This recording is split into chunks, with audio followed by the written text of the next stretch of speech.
menyangkut duniawi, walaupun semenit 2 menit ya, katakanlah kita itu berpikir kita fokus sambil, kalau saya kan pakai rokok ya kan, badan saya perlu pengasapan ya, poster utama itu rokok ya. Kalau tidak ada rokok saya tuh tidak bisa berpikir. Benar, badan saya itu perlu pengasapan, benar ya. Di situ. Nah itu saya mau melakukan sesuatu, tiba-tiba di dalam batin atau hati ini nggak tahu entah kenapa kayak ada rasa percikan kecil gitu yang kayak jangan gitu loh, kayak melarang saya untuk melakukan sesuatu itu. Misal dalam bekerja disuruh A misalnya, terus tiba-tiba ini kayak dalam dada ini kayak jangan lewat itu tapi lewat ini loh. Itu apakah itu termasuk rasa, Mas?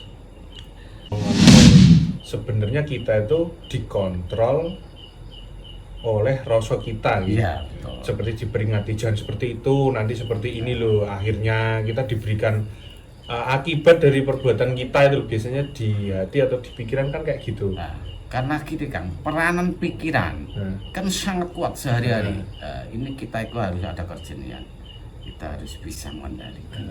Sangat kuat benar ini, kuat dengan rasa. Karena harus bisa mengendalikan, tidak semudah katakanlah diomongan, tidak. Kita harus benar-benar berlatih bersama, dan kita harus benar-benar dijalani gimana tata cara ini supaya kita itu dengan ada pengabdian dengan ketuhanan kita yang Maha Esa di sini.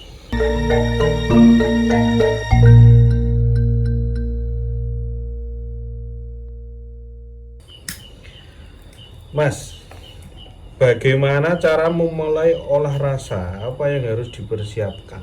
Orang yang pengen mengolah rasanya itu supaya rasanya ini mantep, bisa merasakan atau jadi diri sendiri, mengenal diri sendiri ya. Rasanya ini yang perlu dipersiapkan terlebih dahulu itu apa, Mas? Caranya supaya orang bisa memulai gitu loh. Ya, kalau masalah ngelola rasa itu kan berbagai cara teknis ya, karena menurut keyakinan masing-masing. Tapi ini menurut pengalaman saya pribadi ya, untuk mengelola rasa, dan saya pun bisa menciptakan suatu karya-karya ini dengan kekuatan yang ngelola rasa juga, rasa ya, rasa. Kalau saya sih fleksibel aja. Dengan frase dalam hati kita itu santai ya. Kita itu santai, dalam arti santai itu kita itu fokus satu titik. Maksudnya fokus satu titik itu? Satu titik dengan merasakan rasa sejati dengan perangkat pikiran ini.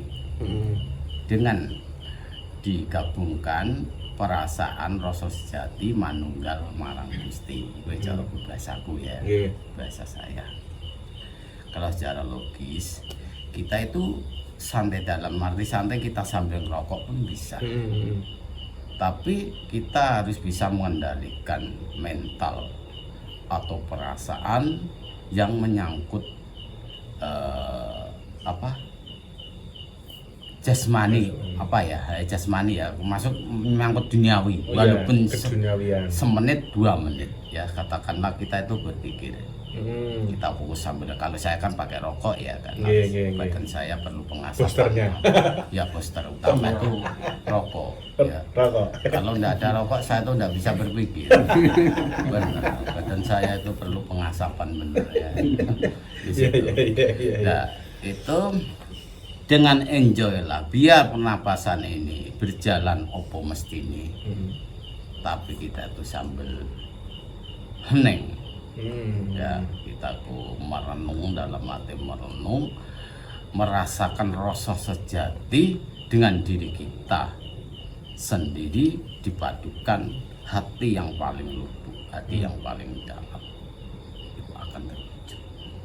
Nah, banyak teman-teman ini Mas, ketika untuk memulai hening itu kosong ya, itu supaya bisa terjadi kosong itu loh Mas, cara gampang menyingkirkan keduniawian. Nah itu gimana Mas caranya?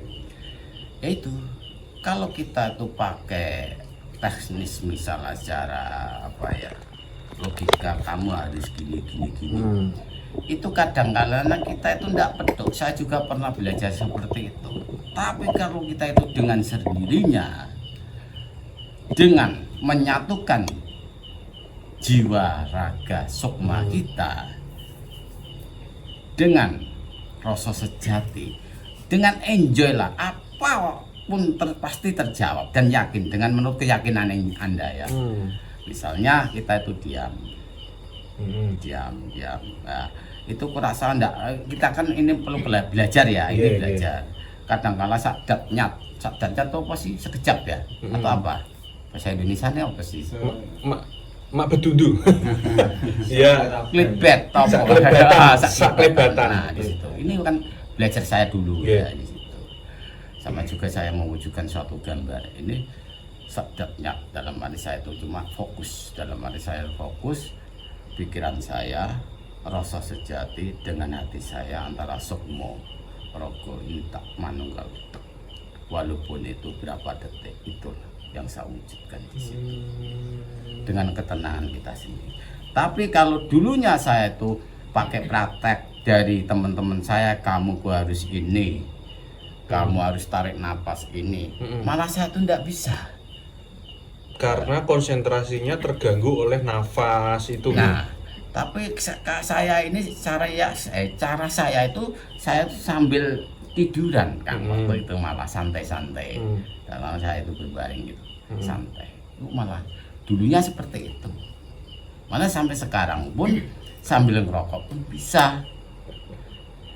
Emang pernapasan ini setiap saat ini kan menghirup antara positif dan negatif. Ini yang luar biasa. Kita harus benar-benar bisa mengendalikan. Terutama emang napas sih, pengaturan napas. Makanya saya tadi bilang kita cukup santai, rileks aja pemikiran kita.